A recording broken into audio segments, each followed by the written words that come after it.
U.S. Secretary of State Marco Rubio's plane landed Tuesday morning in Doha, Qatar, ahead of his meeting with the country's ruling Emir, Sheikh Tamim bin Hamad Al Thani.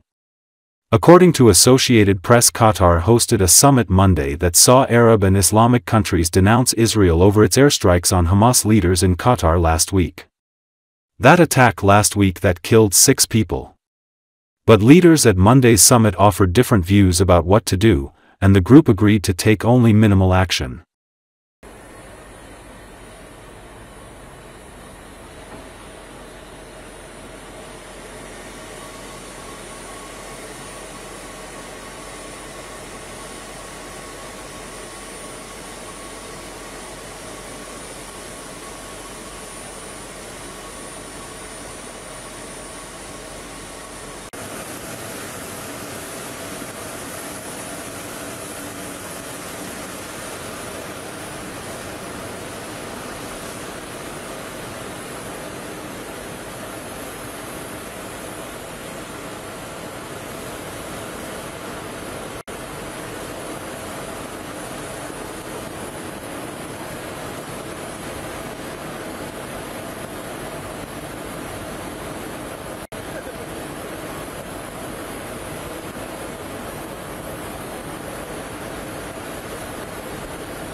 Well, as you saw, the Israelis have begun to take operations there, so we think we have a very short window of time in which a deal could happen.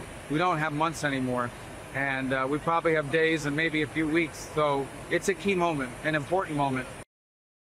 And again, our preference, our number one choice is that this ends through a negotiated settlement where Hamas says, we're going to demilitarize, we're no longer going to pose a threat, we're going to disband, we're going to release every single hostage. By the way, there shouldn't be a single hostage.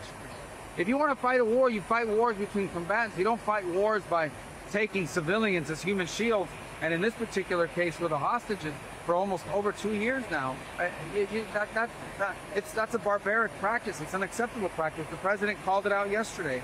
So that's what we prefer. We want it to end that way. We hope. We've done a lot of work, and Ambassador Witkoff has spent countless hours working on this. We think the Qataris could play a very key role in making that happen. That's his preference.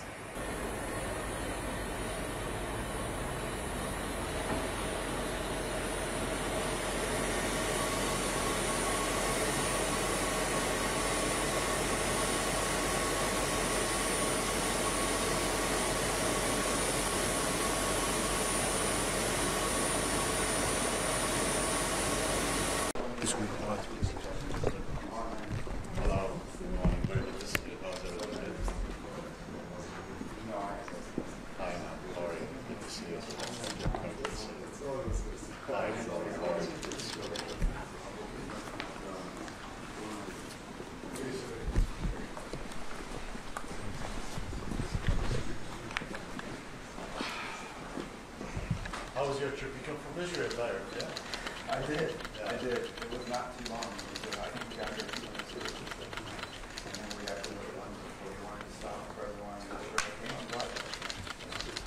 was going to call students on my land at 2:30 in the morning.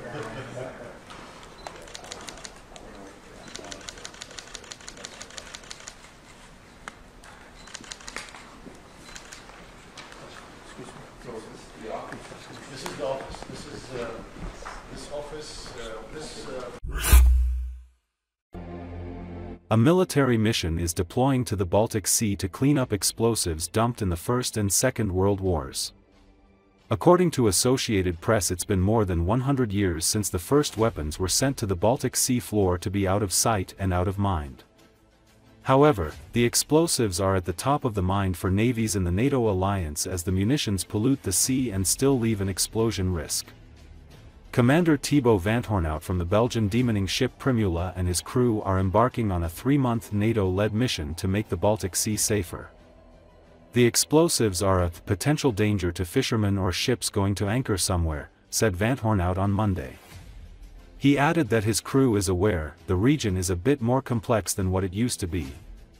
Belgium, Canada, Denmark, Estonia, Finland, France, Germany, Latvia, Lithuania, Netherlands, Poland, Sweden, United Kingdom, and United States are all participating in the project.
But there are still remaining explosives, again from the First and the Second World War, which are potentially laying on very busy sea routes, and which are a potential danger to fishermen or ship going at anchor somewhere.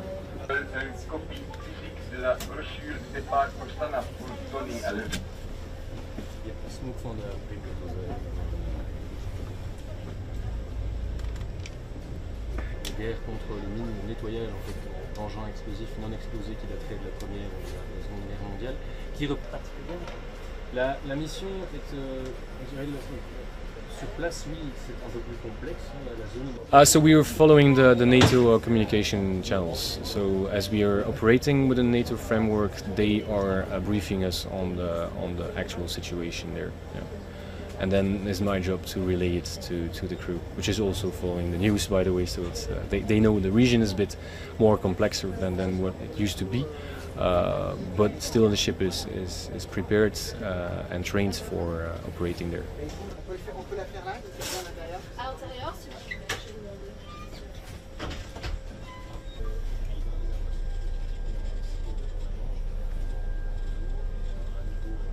We are equipped with a fixed counter-drone installation, so if need be, then we can timely react to those. And as well, we are operating in a fleet, let's say, so we are sharing a common picture of the air environment around the ship.